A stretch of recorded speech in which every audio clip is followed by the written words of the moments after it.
Hey guys, welcome back to my channel. My name is Lindsay. If you're new here, welcome. Happy to have you in my little den of weirdness. Great to have you here. So we're going to get right into the video today about how I have to learn how to have fun in the normal person perspective. So let's hop right in and see how weird it gets. All right, let's start with asking you a question.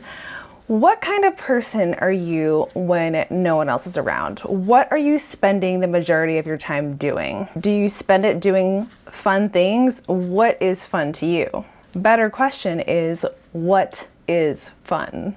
So what I really want to hit on today is the tribe's definition of fun and how this correlates with my bottom two functions.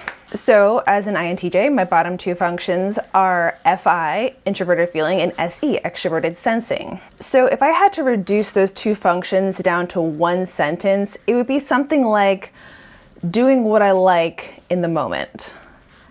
I do not do this, really, very much ever. Instead, I spend most of my time doing my default and natural functions like all of us do, which are NI and TE.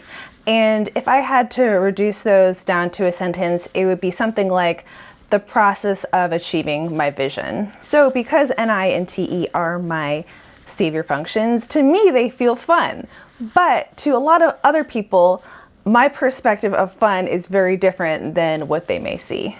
If you were to plant a hidden camera in my house and watch me when I'm all alone by myself, do you know what you would see me do?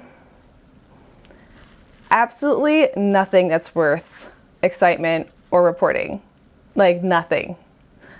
It's not that I'm not doing anything, it's just that it's nothing exciting to the normal human in any circumstance. Sorry to burst your bubble on that one. If I'm totally alone and my time is fully mine, I just do the things that get me off, which are working on my staple projects and practicing habits that give me the greatest sense of balance and control. And that's it, and it's glorious. So because this is what's fun to me, I feel as though the extroverted world tends to have to force me to have fun in a more traditional sense of the word.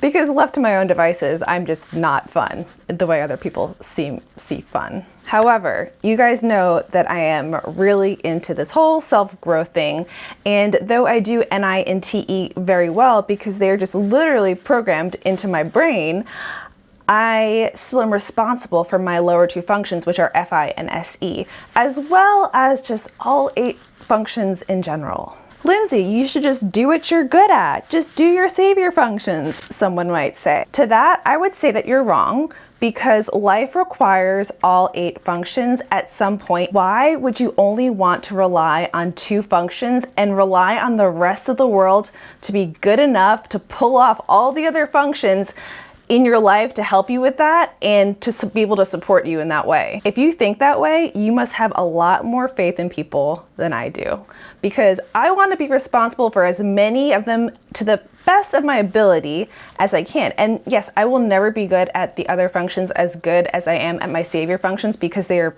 default programmed, but I can be passable in them to an extent. I don't want to have to rely on people to do those other things for me. And yes, you can outsource things, but sometimes you can't always outsource everything when you need to. So, okay, I'm getting off my pedestal now. So back to my point, which is fun, which is clearly a challenge. This is why I love the P types, the IPs and the EPs, because they will force me into kind of this place of self-growth by just grabbing me and making me have that more traditional sense of fun. It doesn't matter what plans I'm devising, what project I'm in the middle of. To an EP or an IP, once they grab you on the fun train, good luck trying to get off that thing. Now, I'm working at forcing myself to be more spontaneous and do things that are kind of selfishly enjoyable in the moment. However, one great way to do something that you're not naturally good at is just to kind of copy people who are better at it than you are, and to either be in their presence or study them on the internet or whatever it is, and use them as a prototype to be like, okay, I need to learn this nugget. I'm going to see how this person does it and just kind of apply it to my own self. And I feel like the IPs and the EPs are really good practice friends in that area, and one of the reasons why I get along with them so well. The IJs and the EJs, they really offer the sense of control and the IPs and the EPs offer this sense of spontaneity, and together we just kind of balance each other. It's a very necessary yin and yang. The truth of the matter is, life is going to require us at some point to be spontaneous and follow our own heart and desires. And as I say that, it makes me want to smash my head into a wall, but do you know what? That doesn't make it any less valid. If you're an INTJ like me, your greatest struggle and one of your biggest life lessons is going to be learning to let go of control. It's just our nature to want to control everything and everything's outcome. But do you know what? This doesn't always just work in society and how our world is. It's just the forever quest of balance that we find ourselves on. Taking this little piece over here, filling the gap, taking this little piece over here, filling the gap, becoming a superhuman, taking over the world. It's all in a day's work.